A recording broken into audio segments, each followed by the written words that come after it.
tell me if this isn't true. You read the script and you saw opportunities between the lines to do the kind of thing that you do so well in subtext.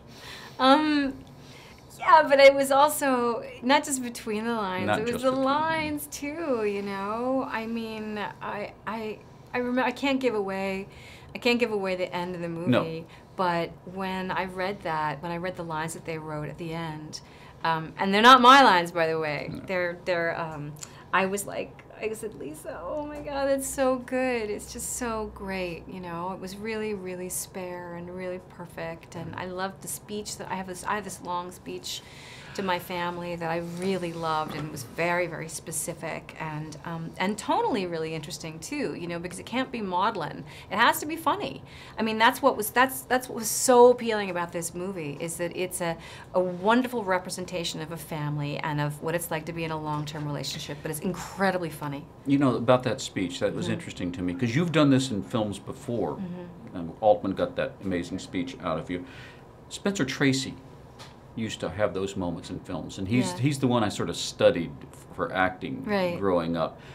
And there is something about those who can just take camera and give it enough variety. My guess is how much, when you are alone, do you do that into a mirror? Do you do that with yourself? How do you work that as you're preparing it? I read it a lot, you know. I mean, sometimes I just do it over and over again in my head. Sometimes if I have really difficult language, I'll go for a walk and I just keep kind of thinking it and trying to get the rhythm right and stuff. But it's really important to be super familiar with the text when the text is important, and when it's good and it's well written and it holds together.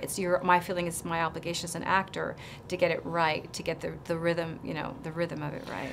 And in this film, getting the reactions from the other people is so crucial. So they can shoot those later on and what have you. How does, to what extent, we can't talk to Annette, but to what extent are the other people creating your part, if you know what I mean, as well? Well, absolutely they do. You know, I mean, you don't know what a scene is going to be like, honestly, until you play it, you know, with the actors. I mean, that's how it goes. You can do whatever you want to do at home, but you're not alone in the scene. So, you know, you're with them, and that's what's exciting about acting, is what you create in between you. You know, that's the best part.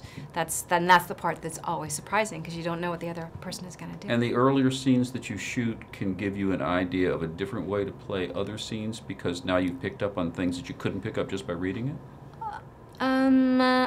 Yeah. You know, I mean, just knowing the actor, just spending time with the actor and getting a kind of a, you know, finding out what your relationship is and how your personal chemistry is with them too, I think, yeah.